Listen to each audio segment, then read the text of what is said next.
नेपालको पुरानो शक्ति आज डराएको छ। मान्छे होइन, नयाँ सोचबाट। त्यो नयाँ सोचको नाम हो बालेन शाह। एकातिर छन् 3 दशकदेखि सत्ता घुमाइरहेका, एकातिर छन् पार्टी बिना, राजनीतिक ब्याकग्राउन्ड बिना तर पुरा सिस्टम हलाउने बालेन शाह। यो व्यक्तिको बनाम व्यक्ति होइन, यो हो old Nepal versus new Nepal. KP Oli भनेको के हो? पार्टी, संसद, गठबन्धन, सत्ता, सर्भाइभल। उहाँको नियम भित्र खेल्नुहुन्छ। सिस्टम कसरी चल्छ राम्रोसँग जान्नुहुन्छ। तर यही सिस्टमले के जन्मायो? ढिलाइ, भाषण, राजनीति, युवासँग डिस्कनेक्ट। पुरानो नेपाल सुरक्षित छ तर गतिशील छैन। बालेन शाहसँग के छ? संसद छैन, पार्टी छैन, पुरानो नेटवर्क छैन, तर उहाँसँग छ निर्णय, गति, डर नमान्ने सोच, जनताको भरोसा। उहाँ सिस्टम भित्र बसेर एडजस्ट गर्नु भएन, उहाँले सिस्टमलाई नै अनकम्फर्टेबल बनाइदिनु भयो। पुरानो नेपाल किन डराउँछ? किनकि बालेन शाहले देखाइदिए काम गर्न परमिसन चाहिँदैन, परिवर्तनका लागि पद होइन इच्छा चाहिन्छ।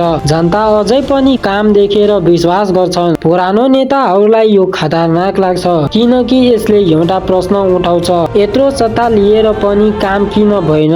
युवा किन बालेन शाहसँग जोडिन्छ? किनकि उहाँ भाषण होइन एक्सन बोल्नुहुन्छ, एक्जिक्युट होइन रिजल्ट देखाउनुहुन्छ, चुनावी बच्चा होइन आजको काम देखाउनुहुन्छ। केपी ओलीले सत्ता सम्हाल्नु भयो, बालेन शाहले एक्सपेक्टेसन बदल्नु भयो। सत्य के हो भने बालेन शाह अझै देश चलाउने ठाउँमा छैनन्। केपी ओलीसँग अझै सत्ता छ तर इतिहास सधैँ यस्तो भन्छ, सत्ता पुरानो हुन्छ, डर नयाँबाट लाग्छ। पुरानो नेपाललाई डर लगाउनु स्वाभाविक हो। अब प्रश्न तिमीलाई, पुरानो नेपाल जगाउने कि नयाँ नेपाल बनाउने? रिस्क लिने? कमेन्ट गर, डिबेट गर, किनकि यो बहस नै परिवर्तनको सुरुवात हो।